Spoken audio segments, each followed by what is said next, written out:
welcome to Smashterpieces, a casual walk through the history of the Super Smash Bros. Ultimate roster. My name is Joe. And my name is Melanie. And if you're new here, what we are doing on this show is we are playing one game for every character in Super Smash Bros. Ultimate from 1984's Duck Hunt to 2019's Fire Emblem 3 Houses. And today is our episode, part 3 of our discussion on the game, representing fighter number 32, Ike. It is the 2005 GameCube title, Fire Emblem Path of Radiance. As has been the case the entire time, joining us is Fossils. Hello. Glad to be back. Are you?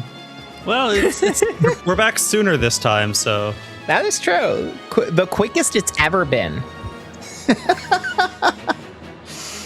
Didn't take a full year. The bar was very low. It is a different year, though. It is a different year. It's true. One per year. Finale next year. Look out for it. Thank God. I don't have to worry about doing anything else for the rest of 2026. That's the sound of a weight leaving my shoulders. Anyways, hey, Fire Emblem, it's still happening. The path is still radiant, and we're still walking it. How's everything going? Well, I tried to break the Smashterpieces curse. We'll see how it goes. I restarted my entire save file on the NSO app. My personal feeling on this is that this will not have broken the curse, because it was forced. If anything, it's going to make the curse angry, and you have guaranteed a Mother 3 remake within the next 6 months. It wasn't forced. It's just this is how circumstances ended up. Okay, it wasn't like 100% forced, but I also still feel like all you've done is angered the curse. And it's just going to get more powerful from here. We'll have to see. I think starting over with like more than half of the game still constitutes the curse. The point is that I made use of the NSO app for Smashterpieces, which is the first time we've ever done that. Literally never happened before. Pretty sure that is, I believe that is correct. Every single game has come out after we've finished it or been too far in. Yeah. Well, if we played normally, I feel like we would have been too far in, but... Oh, if we had played normally, Fossils, we would be playing fucking Crisis Core right now. That's like fucking, what's your point? You know, that's pretty far along, pretty generous. What's the game after Path of Radiance? Maybe we're only there. Mother 3. Yeah, maybe we're only at Mother 3. So this covers chapters, I think, 19 through 24. Is that right? Hold on. Let me make sure.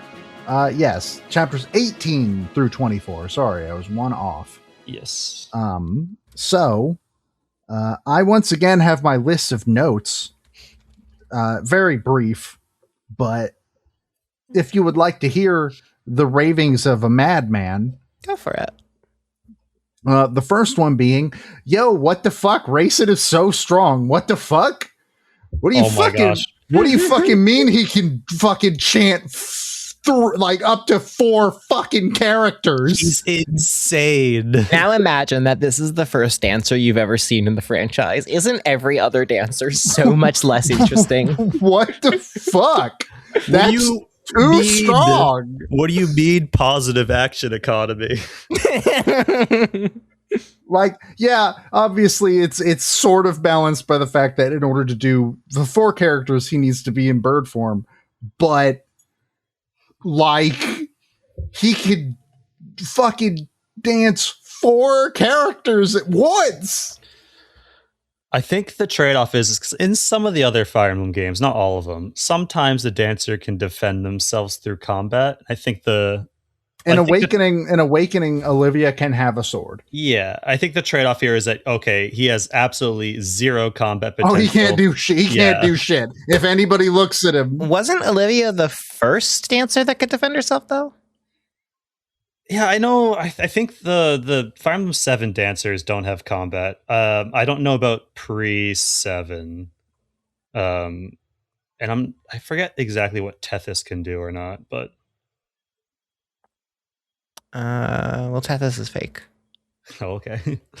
I've never played it. If you say that, then But yeah, like he's fucking, that's insane. That is nuts. That is the strongest. That is too strong, actually, for a dancer. Even for somebody who can't defend himself whatsoever, like fucking, that's too strong. Anyways, Racing is my Racing, I believe, is level cap already. level cap? What do you mean? Do you sit there at a map? I fed him a bunch of shit after the. We'll get to it, but I had two. Experience. I had 2 entire chapters where I was able to do the bonus experience objective this time. It was pretty cool. I kind of failed on one of them, only a little bit. Which actually takes me to my second item, which is I managed to do chapter 19 without killing a single raven. Fuck you. I also pulled that one off, and in fact, I kidnapped one of the ravens. What? Wait, what? He turned into a green unit, and Leth could rescue it. So I was just like, you know what? This would be really funny. I kidnapped the raven. That's a fun little interaction right there. I didn't realize you could do that. I didn't either. It being Leth makes it even funnier. Cat kidnaps bird. To be honest, I don't remember not killing the ravens, so I'm going to assume that I killed maybe 1 or 2. I definitely talked to Naisala. And speaking of Naisala, can we talk about how great of a character he is?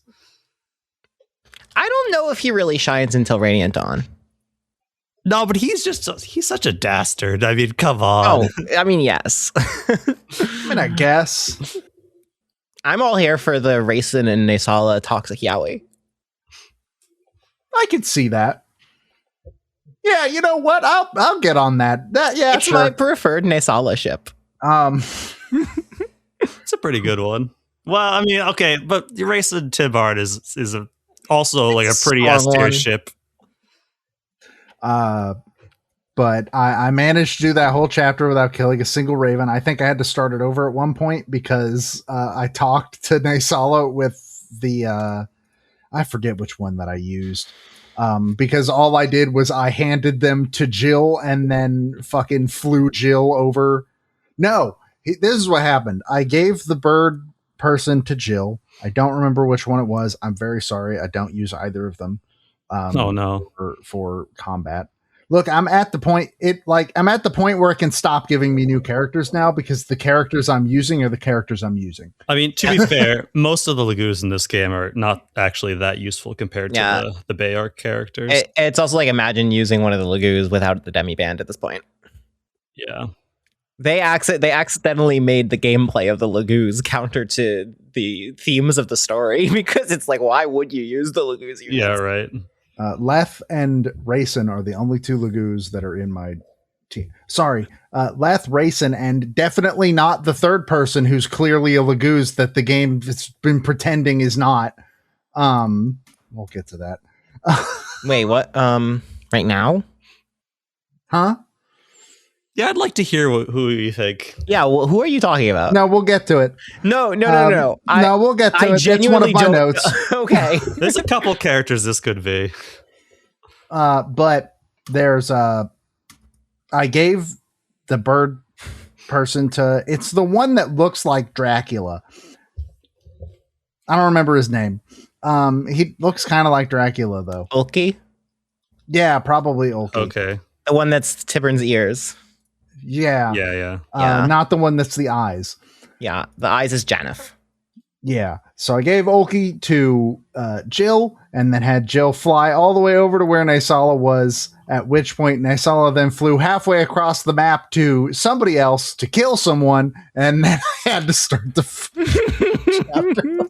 I like the image of you picking up Ulki with Jill to get him over to Naisala faster, even though Ulki is a flying unit and can get there pretty fast on his own. He's a flying unit who will die if any other unit looks at him funny because he hasn't leveled up at all. Oh, interesting. Okay. I haven't been using it that much, and I didn't really have that issue. You kind of got to make sure that he's untransformed and weaker, or else he's going to be weak to Naisala. So yeah, there was that. I did manage to get Nasala to come over and talk to him, or I did manage to talk to him and then get Nasala to come talk to Rayson, and got the whole thing there. So that was interesting. The next thing I have is that this is where we had the chapter where Jill's dad shows up, and I learned that Jill can switch sides, not because it happened to me. Yeah. It didn't happen to me because apparently it only happens on hard. Oh, really? Supposedly. I don't think that's the case. I think it can happen on any difficulty. Okay, so there's a lot of the guide I'm reading essentially goes in and talks about how for a really long time people were not actually sure what had to be the case for Jill to switch sides. It claims that the conditions for Jill turning into an enemy unit are: you must be in hard difficulty, she must not have an A support with mist, and then she has to talk to her dad, and then she will switch sides. Yeah, Okay. and which, to clarify, she won't switch sides if she fights her dad. It's only if you try to talk. Mm-hmm. To be fair, I also saw a list of requirements that was similar to this, and also a lot of the replies where this isn't true. Some of these requirements are a myth. So I don't know what it actually is, but Yeah, no one actually knows. All I can tell you is that I'm playing on hard mode, and I had I had Jill fight Shiraham, and she did not switch sides. I just didn't take her into the chapter. I did. She killed him. Oh no. Trauma unlocked. Look, I have like 5 characters that are max level at this point. One of them being Ike, one of them being Rayson, Jill. I think Leth is max level. Max level. Like 20. Well, keep in mind you get more experience on lower difficulties. Oh. I assume you are also playing on hard like I am. forgot about that. Okay, yeah. I forgot that the difficulties in this game scale the experience. And I think Boyd might be max level now. He's close if he's not already. Okay. Speaking of Boyd, if I could say real quick, my Boyd has crazy speed. He doubles everything. Oh, he's so good. Mine is so good right now. Nothing can touch mine. Every attack that people try misses him. Every single time. Strangely, my Mist is very powerful. She has stats on par with Marcia. I haven't used Mist a single time since I got her.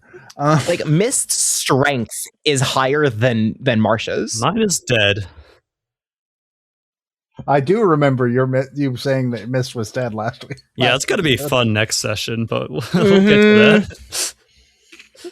that. Yeah, the other fun thing about Jill is that I have her with the full guard, so you'll like fly her in the middle of an area with a bunch of archers, and they will all descend on her because or ballista, which there are many. Yeah, there are so many fucking I have a ballista story for you both. I forgot how many fucking ballista are in this game. There are so many ballistas, but like archers will like surround her and try to hit her, and they'll just plink off. They'll do nothing. They do nothing. It's so funny. I think I missed the full guard. I haven't been using a guide, so if it's somewhere that's a little bit out of the way, then I just haven't gotten it. I don't think I have it yet. I genuinely do not remember where I got it. That was a year ago. You get it from a chest in chapter 16. That's Oliver's mansion. Oh shit! Maybe it's just been in my inventory and I've missed it this whole time. I could have used that a lot during the ballista chapter. I had some encounters. Tell us your ballista story. Oh, okay. So the last chapter we did, chapter 24, I believe, Battle Reunion. There's a bunch of ballista on that map. Notably, there's one in the bottom left corner of the map, and I'm going through. And maybe you can give me some information that I think is true, but I didn't actually check. I'm going through. I'm sending my guys. Okay, like there's a ballista here. But like this ballista, I'm checking the stats of the archer. Like he won't be able to one-shot my guys as long as I don't put the flying people in here. I'll be fine. Like the mages will be able to survive one hit. I go through. The ballista shoots Nephany, who I'm like, okay, it's easy. Nephany can tank this. It's a crit. Oh boy. Nephine's at like 4 HP, surrounded by she's in front of the line to tank all these enemies with 4 HP, by the way. Miraculously dodges like 4 attacks in a row, survives, thank God. Next turn, Ballista shoots one of the NPCs. It's a crit. NPC dies in 1 hit. What the fuck? Oh my God. What is going on? Next turn, Ballista shoots Boyd. I've retreated Nephine to get heals in the meantime. If you're about to tell me you got a crit. It's a crit. Oh my God. Luckily, Boyd's a little bit more HP, so he's a little bit more safe, but it's still a lot of damage. And I'm checking through, like, what the fuck is going on? Is this a killer Ballista? Like, I'm checking the Archer. Like, Archer's just got a longbow. I don't think that would affect it. I go through the rest of the chapter. I apparently just don't check the Ballista, or I did check the Ballista and didn't think anything was weird. I go on to do some research today about Ballista stats in the game to see, like, oh, like maybe Ballistas have like a higher crit rate in this game that I'm not used to. And I see the phrase "killer Ballista" in Path of Radiance. Like, apparently, What? so I didn't check the Ballista in the game, and I didn't have enough time to check to see if that is the case or not. But apparently, it might actually just be a killer Ballista. I didn't notice that. I also didn't notice that, but you know, what would the internet lie to me? I don't know. I choose to believe you might just be cursed. Did you, before that play session, happen to cut a witch off in traffic? You know what? I don't know. Maybe. Because that feels like the more likely explanation to me. Yeah, I was sweating that chapter, like, oh god, this thing's gonna like kill somebody. Luckily, I managed to get through without anyone dying, but I was very close a couple times. Amazing. Oh my God. Yeah, I just did that chapter like an hour ago. I did not have any crits from Ballistas, so I don't know. Yeah, I mean, I don't know if my difficulty would affect that, but I also did not. I do find it really frustrating to have 2 chapters in a row with no, is it like 3 chapters in a row at this point with like tons of Ballista that are overlapping and stuff, and it's like you do need to have like enemies with counters to reliable strategies. I do not think flyers should just be able to dominate the game, but it does feel at a certain point like I'm just not allowed to play flyers. Yeah, speak for yourself. Jill has full guard. The ballistas could not hurt her. Yeah, I have 4 flyers on the field. Yeah, Only I one full just guard. have Jill. I don't need any others. I have Jill, Har, Marsha, and Rayson. Oh, you're using Har. Interesting. I've been going with Tanith sometimes. I sometimes have Tanith. Tanith. I've used Tanith a couple of times. Tanith is very good. I was using Tanith for a little bit. She is pretty good, but like that's the slot of like someone's got to fill this slot, even though they're not a core member of my team, and I kind of just like Har a little better. I think Tanith really shines in Maniac mode if you're using the Reinforced, because then you're a little bit less worried about like wasting experience, and it's just like I just need things to take shots for me. Act as like meat sponges. But yeah, I think there's too many Ballista. My next note is, boy, I wonder if Soren has anything to do with all these dragons who also happen to have the same sort of forehead markings he has that he tends to not talk to at any point ever. Who knows? Next item on the list. Also, can I read you a fun conversation I had with Joe and DMs the other day? Yeah, go for it. So there is this thing I saw. I can't remember if it was on Blue Sky or Reddit or what. But it was a screenshot of a Tumblr post that's like talking about sometimes gay ships are incredibly straight, if you know what I mean. And it goes into like ships where 2 male characters have 0 chemistry but barely spoken canon, but every single person ships them, so you can't say anything bad about it, even though you know people really only ship them because they're the 2 most conventionally attractive male characters to force together so female fans can quench the thirst for Yali. And then Joe says this post is about Ike and Soren. Oh no. He doesn't know. And I say, speaking as the local queer, Ike and Soren are ace QPPs, and I'm tired of pretending otherwise. Joe follows up. I just don't see it. I follow an artist who gets straight up offended if she sees people shipping Ike with anyone else, and maybe it's something I'm missing from Radiant Dawn, but I just do not see it. I say, have you seen their A support? Joe says, I have not seen any of their supports. I plan to watch them on YouTube later. Oh no! I will be watching the supports before the next episode. I didn't want to watch them until again. That's fair. And again, we covered this last episode, but I personally believe that it is a major criticism of the game that any of that is in the supports, and every character gets 5 support conversations total. I do hate that cap.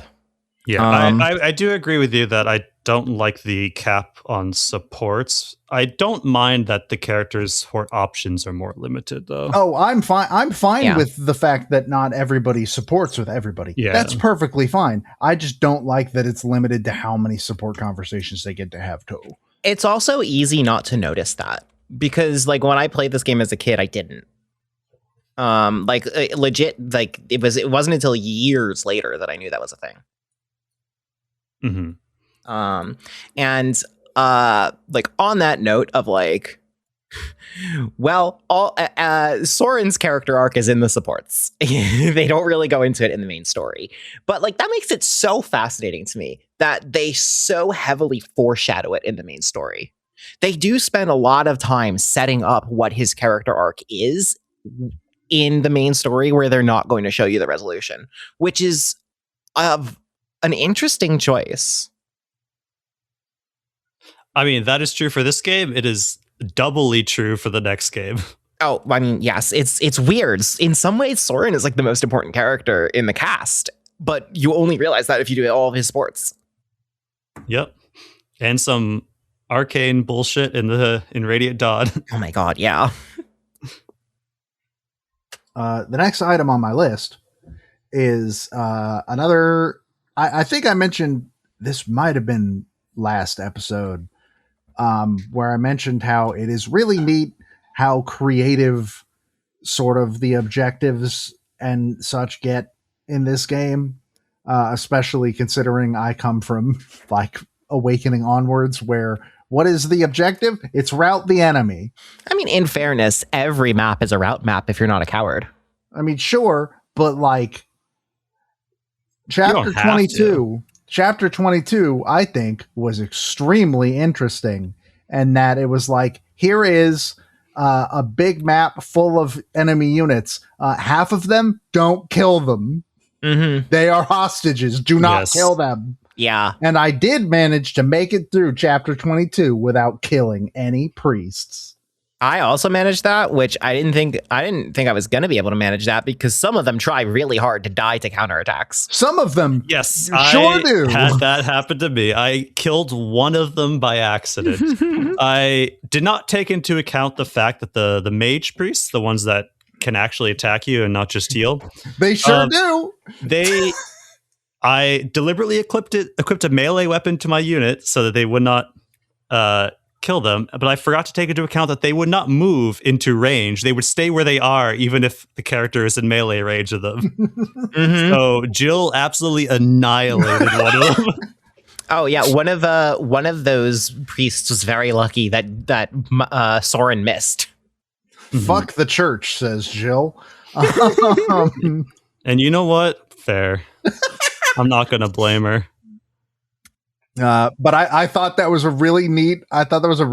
Gimmick for a level of these are hostages and they're gonna try to kill you because they feel like they have to, but maybe try not to kill them. Because I think you mentioned we got that a little bit with the bonus experience objective for the desert map, but I think it's more interesting when it's presented up front, because in the desert map, it's the same scenario technically, but you don't really know about it until afterwards. I think Fossils described it really well last episode when he talked about how it's essentially rewarding you for doing what canonically your characters would do. Your characters would not walk in here and fucking slaughter all the fucking priests. That's not really the kind of character Ike and his crew are. And Jill says, but I need the experience. And she's right, but I do really like having gameplay incentives for role playing, basically. Yes. And it is interesting too, because it does give you more interesting map design as well, because there's always a little bit of a puzzle element to Fire Emblem and where you place your units. But this one, it's straight up a Sokoban level. Yeah, kind of. Yeah. To get to the chest, you have to push the priest in a way that allows you to go down the one tile path to get to the chest. It's great. You sure did. I never thought of it that way. But There's Sokoban priests. And my last item on the list is I did manage to see one A support this time, being between Leth and Jill. I had a lot of good things to say about Leth and Jill's support last episode. I like their A support because it becomes available after you have done the chapter with Jill's dad. And it's basically Leth going to Jill and being like, so you're like serious about wanting to do better. Mm-hmm. Can we like shake hands? That's a thing Bjork do, right? And then they shake hands and they have a nice little reconciliation. And I think that's really, really good. I really liked that. And yeah, I dug that a lot. I think that was a very good ending for those two supports that I had already seen last episode that I thought were so good. Would it surprise you to learn that Jill is probably the most popular character in the game? No, she is not. Well, the most beloved character, not necessarily the most popular. Sword? Most beloved, I said. I don't know. Even then. I mean, we're playing this game for Jill and Super Smash Brothers, Fossils. Did you forget? Oh, okay, right, but sorry. Smash Brothers is never about the most popular character. It's about the main character. Even then, Black Knight's also pretty popular. Chrom is in Smash. Yeah, and he was the last character from that game to get into Smash. But yeah, it was good. I had a good time. I'm looking forward to seeing where else the game goes. We only have 4 chapters left. We had some big story stuff happen in this segment too. That's true. Namely, learning more about Grail's backstory and the deal with Leren's medallion. Yeah, that went south very quickly, huh? I forgot that it's immediately after like I learned about fucking it. Instantly. Holy shit. It's actually really funny to me that Volk's like, anyway, this medallion's now your problem. And then immediately he loses it. Great job. So yeah, we got the reveal of the name of what is the Fire Emblem in this game. Mm-hmm. Which, as just a little fun fact, in Radiant Dawn, the localization forgets that it's the Fire Emblem, and they refer to it as the Heart of Fire. Isn't that only in one document outside of the game itself, though? I can tell you they never say the word Fire Emblem in Radiant Dawn. It's all just Leren's medallion. Yeah. But I think this is the most plot important Fire Emblem in the entire series. Maybe I have to reevaluate that with some of the newer games, but I think so. I think not to say it's not a MacGuffin, but I think the other Fire Emblems in the franchise are definitely more MacGuffin than this. Where it's just this is a sword that lets you kill the bad guy. This one is is a lot more consequential, and then it's here's what will go wrong with this. And then obviously we're not talking about Radiant Dawn, and Joe doesn't know about Radiant Dawn, but it goes in more places. Yeah, and there's multiple factions that have a relationship to it, like the Heron clan and that sort of thing, where it feels like it's part of the world rather than a key needed to defeat a boss. Yeah, and it definitely is at its most important in the sequel, but even in this game, I think it's more interesting than your average MacGuffin is. It's funny too, because there is a thing in this game that is a key needed to defeat a boss, but it's not the Fire Emblem. Yeah, which if I remember correctly, was the very last thing, the very last cutscene we saw in this segment. Mm-hmm. where the Black Knight's just like, hey Ike, I hope you weren't stupid enough to forget that sword. Yeah, he also gave me. It's been a while since I've played this game. I forgot that he appeared in that last chapter, and I had my my flying units sitting back a little bit, including Rayson, who was very close to him. Rayson was like one block outside of his movement range. It was really bad. I was extremely fortunate. That wasn't a problem for me because I also forgot that he shows up, and he definitely was a problem in the first chapter that he shows up on the map. And speaking of the stealing of the medallion, we really should have seen Nasir's betrayal coming, because he did at that one time sell all that really shitty copper. And so, like, this isn't that surprising. Can we talk about how funny it is that when Randolph comes by, he's like, "What? Yeah, I know he was a spy, but like he was just helping us." Like, no, he was a spy for two people, and yeah, it's like I didn't know that part. it's like, you guys didn't have to lock him up. Come on, he's our friend. No, he's working with Dan. Like, oh shit, okay. I also kind of, one thing that I like is that the game is kind of smart enough to recognize that Nasir being the traitor isn't necessarily the interesting part of the twist. And so we get that part early so that there's more, we get to focus a little more on the question of like, what's the deal with Ina? Why is Ina serving Dan? And like, it's something that Nasir is like on her side for. Like, what's going on there? I think that's very interesting. Mm-hmm. Yeah, and I mean, she's another person with a forehead marking that happens to be a dragon. Look, I'm just saying.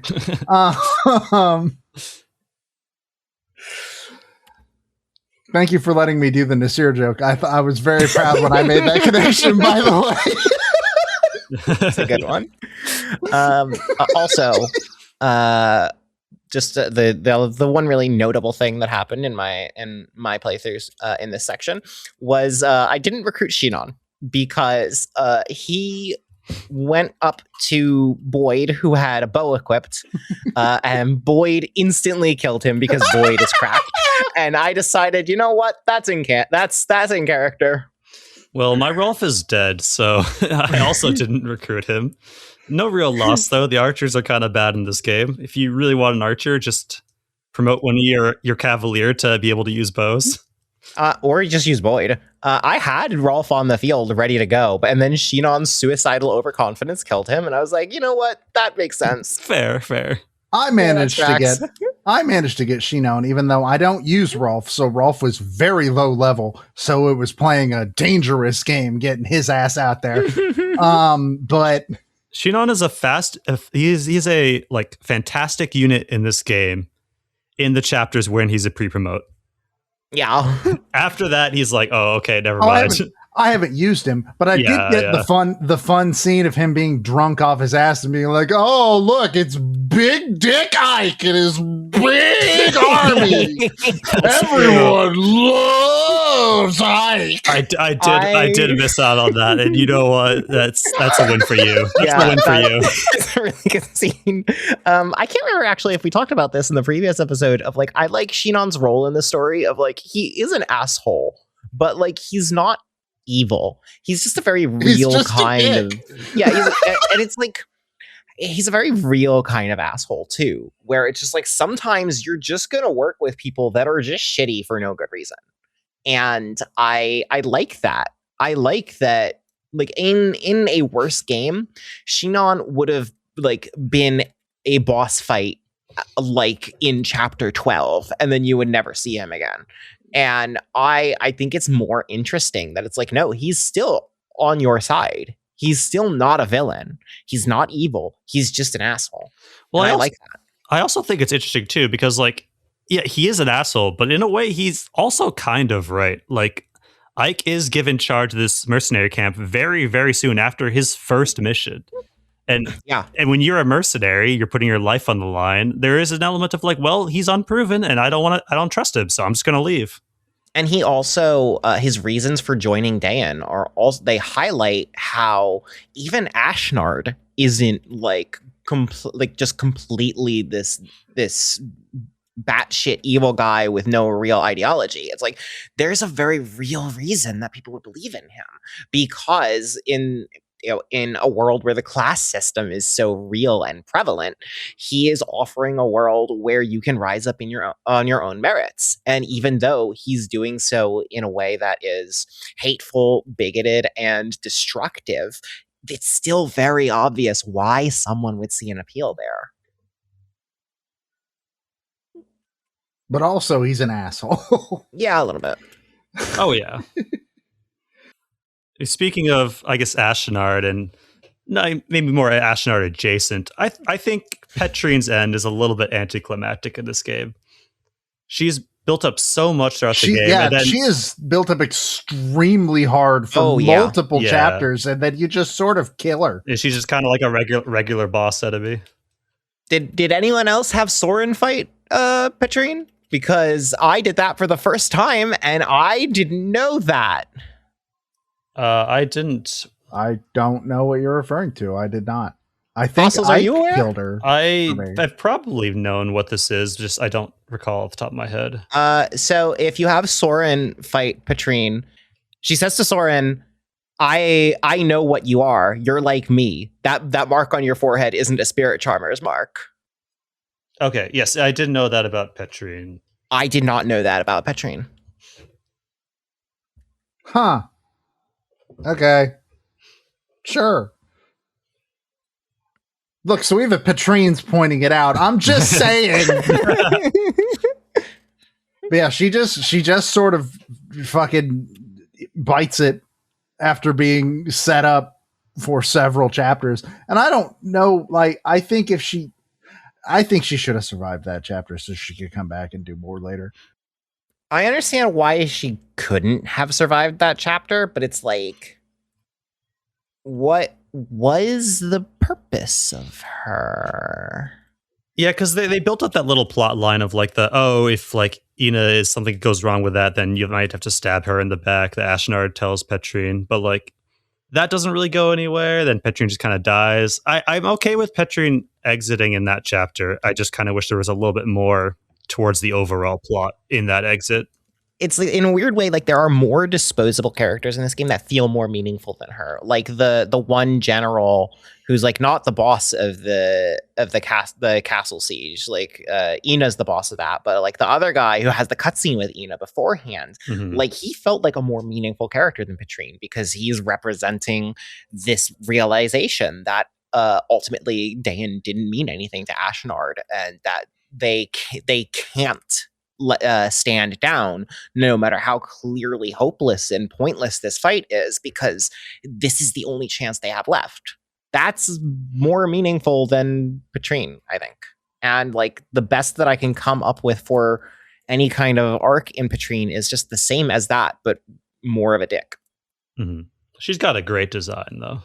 She does. Yeah. She is very hot. That's why she's got the flame lance. I think I gave Titania the flame lance, but she hasn't used it yet. Does Titania have good enough magic for the flame lance? Apparently, because she can use it. I checked, and my Jill apparently has like pretty high magic, so I'm just gonna give it to her. Titania can physically use the flame lance, but like what I'm saying is she can do a lot of damage with it. Oh, I don't know. I haven't used it yet. You can check her magic stat. Why would I do that? That's fair. Listen, I don't need stats. I just point them at the enemy, and the enemy dies. All right. Speaking of stats, though, or at least adjacent to that, have you been using any of the occult scrolls? I think I've used a couple of them, but I don't remember. Give me your picks. Who have you been using them on? Don't remember. I mean, I obviously gave one to Ike because, of course. I think I gave one to Ike because that was what was suggested to me, probably by one of you. That's how he gets ether. That's good. Yeah. Okay, Ike has ether, so I definitely did use that.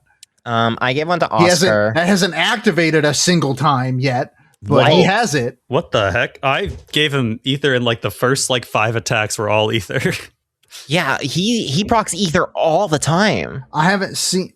Maybe I just haven't equipped it. I'm pretty sure it's equipped. Maybe you should double check. Maybe you didn't actually give it to him. You like Maybe. saw it was ether, then canceled out. It didn't hit accept. Yeah, I was like, that's not going to get me back on the stage. And Like it's practically a meme how often ether procs. Yeah, no, he hasn't used it a single time. Yeah, I would double check Wild. that then. And that is not for lack of throwing Ike at fucking most enemies, because he can kill almost anything. If it has not activated a single time, then there's got to be something going on there. I will have to check. I'll have to check when I get back for the rest of the episode, the game. That's What they're called. This is when we find out there's a glitch in the easy mode that just doesn't activate ether. The game's easy enough for you. You don't need it. Yeah, I mean, there is a pretty substantial glitch associated with easy mode. I mean, I'm not playing on easy. I'm just not playing on hard. Are you playing normal? Yeah. Okay. Okay, that's okay. At least as far as I'm aware, I'm playing on normal. I'm pretty sure. Because I'm pretty sure I was convinced against playing on Is easy. your save file green? I don't know. You're asking me these questions about a game that I got to the checkpoint in like a week and a half ago. Okay. Well, Yes, I also gave another one to Oscar as well. Soul is a lot of the occult abilities aren't actually that amazing, and Soul's just good sustainability, I think. yeah, I agree with that. So I feel like aside from ether, obviously, because ether's cracked, I think Soul's the best one. Oh yeah, 100%. Yeah, I'm not sure I remember. I feel like I've gotten more than one occult scroll, but I don't remember using any of them except on Ike. So I might give one to Volk for the laughs because I'm not really using them that much. Lethality is a fun meme. It's very fun. It's not very good, but it's very fun.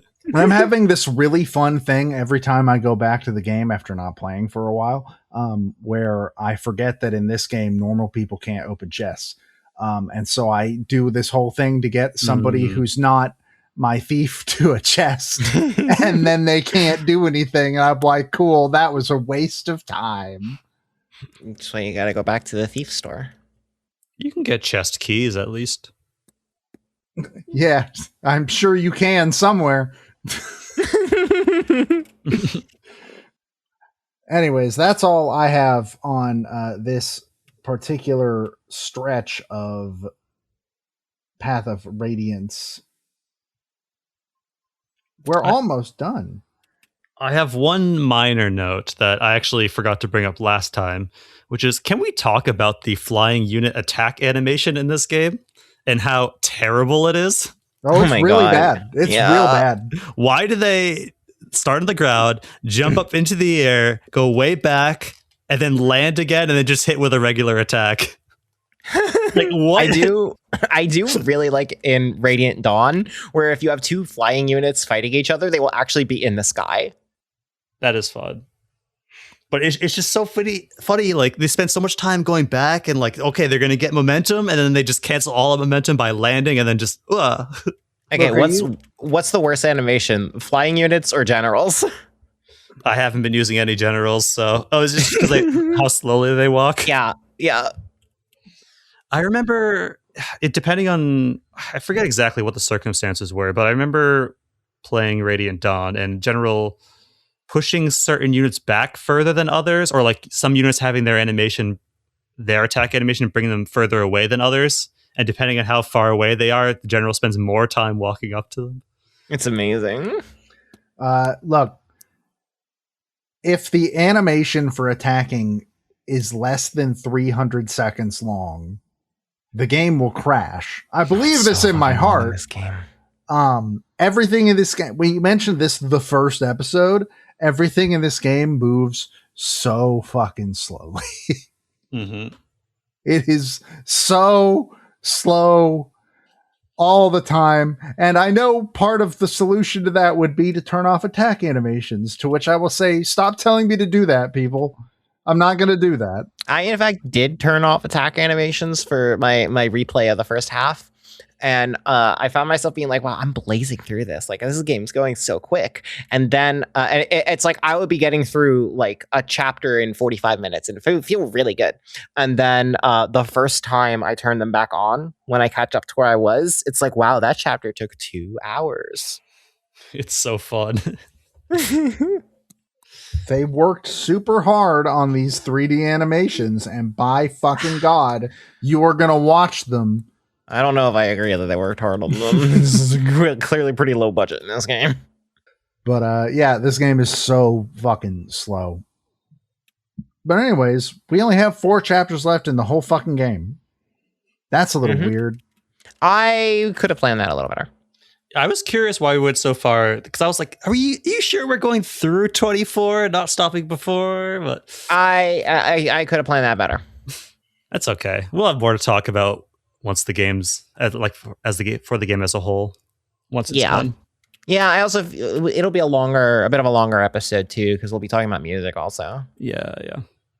So because I do have a couple of tracks that I'm down to, and it's on Nintendo Music now. By the way, the whole soundtrack it got added the same time that it got put on NSO. Listeners, you guys take a listen as well and let us know what your favorites are. I actually would love to hear people tell me what their favorite songs are. You should tell me that. Actually, go on the under the Blue Sky post for this episode. Tell us your favorite song in the game. Maybe we'll even read any of those comments next time. More likely, we'll just forget. Or honestly, I would love to hear. I'll probably put out a post for this beforehand, but I would like to hear your thoughts on Fire Emblem Path of Radiance. Ooh, yeah, engagement bait. I'll try to put out a post for that before we record the next episode as well. But yeah, I'm very curious to hear other people's thoughts on the game, not just our thoughts. We could have a mail section. Could read comments. Well, we should do that. Me and you are already males. Fossil. I'm here for you guys. Listeners, I got you. Yeah, I would love to hear other people's thoughts on the game, but definitely tell me about the music that you like, because video game music is cool, and I lost my outlet to talk about video game music like 2 years ago. So I hope that we someday will have Radiant Dawn on NSO. Serena was telling me about how it's like at a technical level, it's like she's not saying it's impossible that there's going to be a Wii app, but the motion controls definitely make it substantially more difficult for there to be a Wii app. And I'm just like, put Radiant Dawn in the GameCube app. No one's going to notice. You can do it. It's fine. It's close enough. It is. But yeah, I don't have anything else to say about this stretch of Path of Radiance. We're almost there. The finish line is in sight. So that's pretty cool. And then we have to play another video game. Then we have to play another video game for the first time in like 2 years. You guys have to play another. That's true. Fossil is only going to play Path of Radiance for the rest of his life. Once Fossil's rolls credits on Path of Radiance, we're never going to hear from him ever again. And maybe you guys can pull me in for Radiant Dawn or something. No, this is the only one. You already said. You already confirmed. Oh, no. I mean, my condition for streaming every Kingdom Hearts was that someday Joe would stream Radiant Dawn. I don't remember that, but I believe you. Anyways, with that, we're going to go ahead and go, and we'll be back hopefully pretty soon for the final episode of Path of Radiance. My name is Joe. My name is Melanie. And I'm Matt. And remember to put on your full guard. That is kind of important.